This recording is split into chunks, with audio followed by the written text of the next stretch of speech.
শুভ সকাল।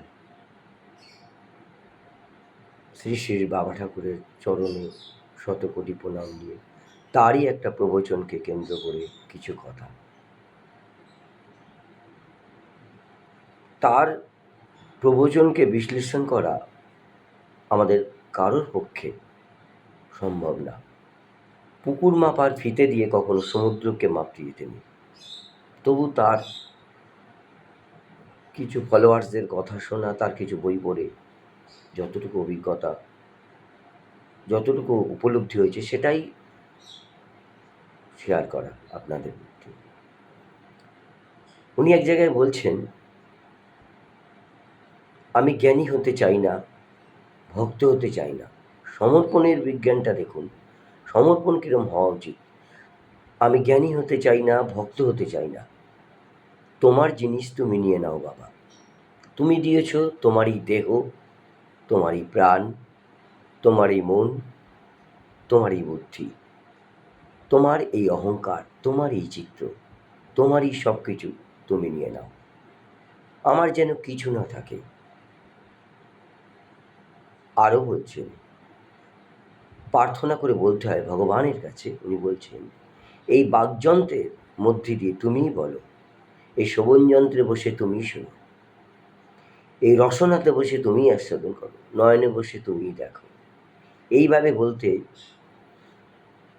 বলতে বলতে একদিন দেখতে পাবে কিভাবে তিনি এই তোমাকে অধিকার করে নিয়েছে।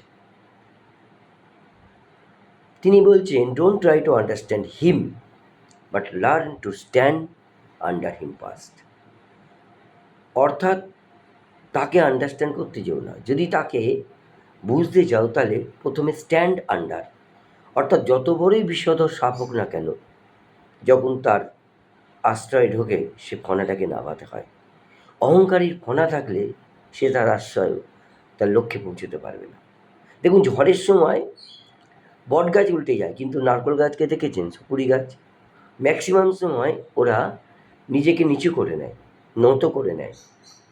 তা আমরা যদি কর্তৃত্ব না ছাড়তে পারি তাহলে কর্মের প্রভাব আমাদের উপর, মানে সুফল বলুন কুফল বলুন, সব চলে আসবে। কীরকম, কামারশালার খুন্তি সাঁড়াশি যেখানে তৈরি হয়, সেখানে যদি কোনো কিছু নষ্ট হয়ে যায় বা বেঁকে যায়, কেউ হাতুড়িকে দোষ দেয় না, দেয় কামারকে, কারণ কামারের কর্তৃত্ব থাকে, আর হাতুড়ি থাকে নিমিত্ত। তা আমরা যদি সংসারে নিমিত্ত হতে পারি, কর্ম তার আমার দেহটাকে নিমিত্ত করে করছে, কর্তৃত্ব ভাব ছাড়তে পারি, কারণ কর্তৃত্ব ভাব এটা আমার থেকেই তৈরি হয়। আর যে কোনো জিনিস ভগবানকে যখন চাইছি, সমস্ত চাওয়াটা কিন্তু প্রকৃতির নিয়মে অনুসারে সব যেগুলো পাবো সেগুলো কিন্তু সব হারাবো, কারণ ওগুলো সব পরিণামী, বিকারী, এবং তার ফল এসে পড়বে আমাদের ওপর। কোনো কিছুকে স্থায়ীভাবে ধরে রাখতে পারবো না, কারণ সবই অনিত্য। এগুলো আমি যা যা চাইছি একটু বিশ্লেষণ করুন, কোনটাকে আমি স্থায়ীভাবে রাখতে পারবো, কারণ আমারটাই তো অস্থায়ী। সুতরাং আমরা যদি স্থায়ীভাবে কোনো কিছু রাখতে চাই তাহলে সে এইরকমভাবে সারেন্ডার করে দিতে হবে। অর্থাৎ আমারগুলোকে আস্তে আস্তে সব, আমার যে নেই, আমার তো ভ্রম, আমারটা অ্যাকচুয়ালি ব্যাকগ্রাউন্ড অফ অল সে আমি তো আছি। আজকে এই পর্যন্তই, পরের দিন আবার পুনরায় আবার একটা টপিকস নিয়ে আলোচনা করব।